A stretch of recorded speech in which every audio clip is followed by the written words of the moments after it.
So when did you start playing in public? I mean, you probably played a little bit around the house and for family and stuff, didn't you? Yeah, I started playing when I was, I don't know, about when I was 10 or 12.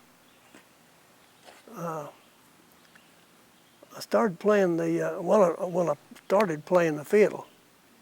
I borrowed a fiddle. I took a liking to the fiddle, and I borrowed me a fiddle, and I learned to play Red Wing.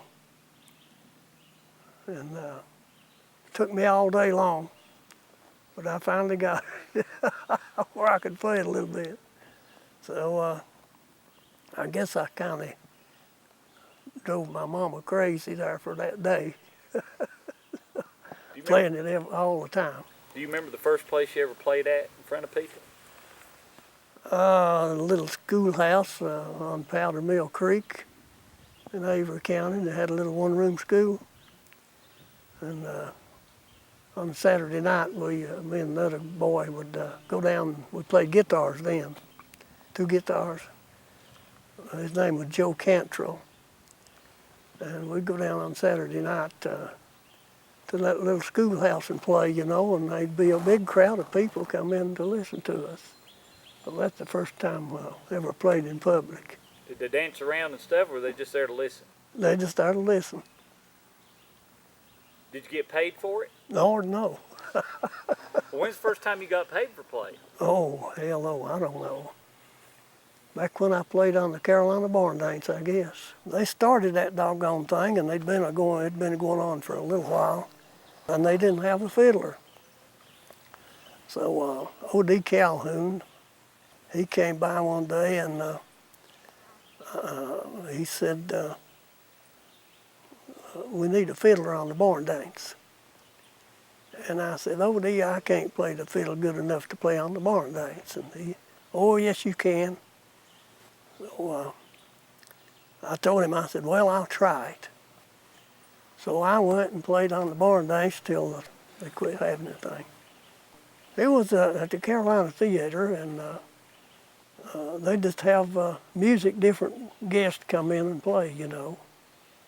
Sometimes they'd book in a pretty good band, you know. But most of the time it was local people.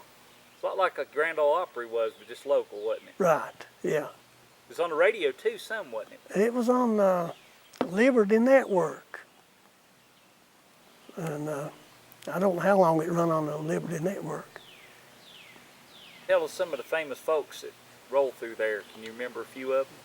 Well, I think Scotty Littlebell played a little bit there. Scotty and Littlebell played some there. Ken Maynard, you know, he's a movie star. He come through and played there and brought his horse with him.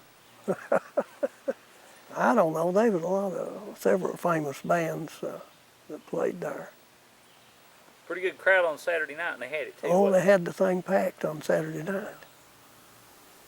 Why don't you tell us a little bit about, I think you played with Bill Monroe and I played some show dates with Bill. What was that like? Well, that's a long story. Frank Buchanan, you remember Frank Buchanan? He's playing with Bill, and him and Bill come through. They had a banjo picker, and just them 3, you know. And Frank come by the house, and he said, we need a fiddler to play with Bill. And I said, I can't play with Bill Monroe. And he said, yes, you can. He said, we'll practice a few of his tunes, you know. So we had a book, Spruce Pine, the school in Spruce Pine, and down at Marion, and Raleigh, the three show dates.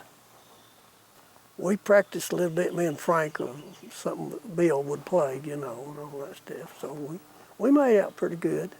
Played them 3 show dates, you know, and I didn't get much. Did you play any with Littlebell and Scotty? Or did you just record them? I just recorded some for them. I done all of their demos. They'd write a new song, you know, and come down and I'd do a demo for them. Well, Littlebell first went. You know, she was from Boone. So she was playing, I reckon, and singing, and so she went to Chicago. And Scotty heard her, I think, and so he went up there, you know, he played too. He went up there and got to playing with her, you know, and so they got married, and I think that's the way it happened. It was about the year 2000, and Bruce Green sent my name in to Raleigh, the Arts Council, you know. And it went on for a pretty good bit, and finally I got a letter from the Arts Council in Raleigh, and they said I'd been selected as the one to receive the award. So that tickled me, you know. I wondered, but he told me later that I got the most letters wrote in, you know, of anybody had ever done it.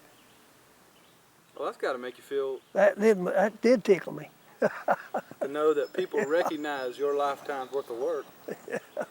Now, there was a time when you had a recording studio here at your house in your garage. I did, yeah.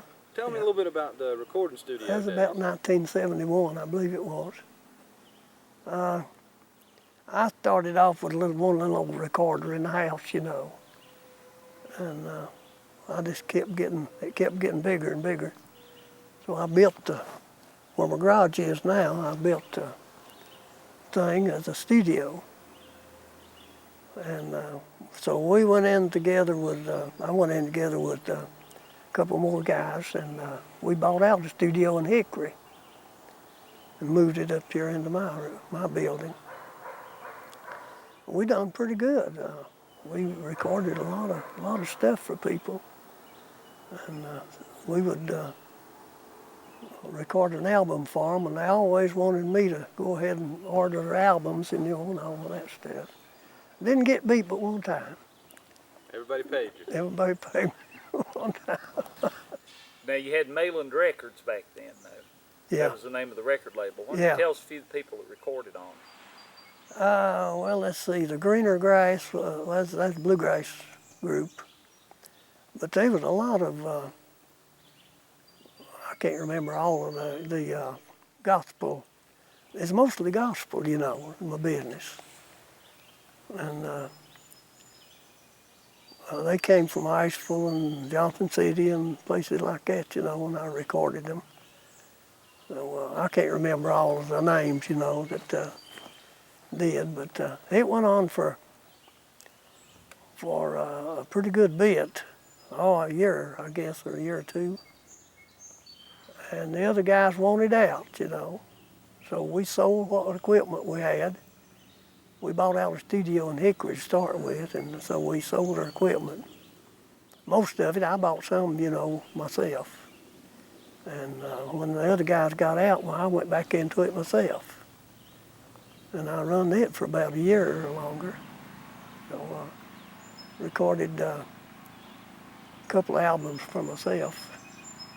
And the Toe River Valley Boys, you know, had to record some for them. So, White's Ledford was my granddad, and his whole family played music. You know, one of them, Steve Ledford, he's pretty famous, you know, Steve was. And the Taft played the fiddle, and I reckon that's the only fiddlers, Steve and Taft. And Will and Smith played banjos. Taft played the banjo some and played the fiddle, though. He was a good fiddler. And Wayne played the guitar, and I don't know, the whole family. They had 3 girls, and all of them played. So I'd walk across the mountain and go over there, you know, they lived on Little Rock Creek. I'd walk across the mountain and go over there and play with them or try it, you know, and listen to them. Old Fiddling Arthur Smith, he'd come up once in a while, you know, and I'd happen to be over there maybe when he'd come up there, and he'd come up and stay a week at a time. And they was exchanging each tune, you know. they was trying to learn his tune, and he was trying to learn theirs. So I learned a whole lot from Arthur Smith by listening to him, you know. But he played fast. I couldn't grasp much of his tunes.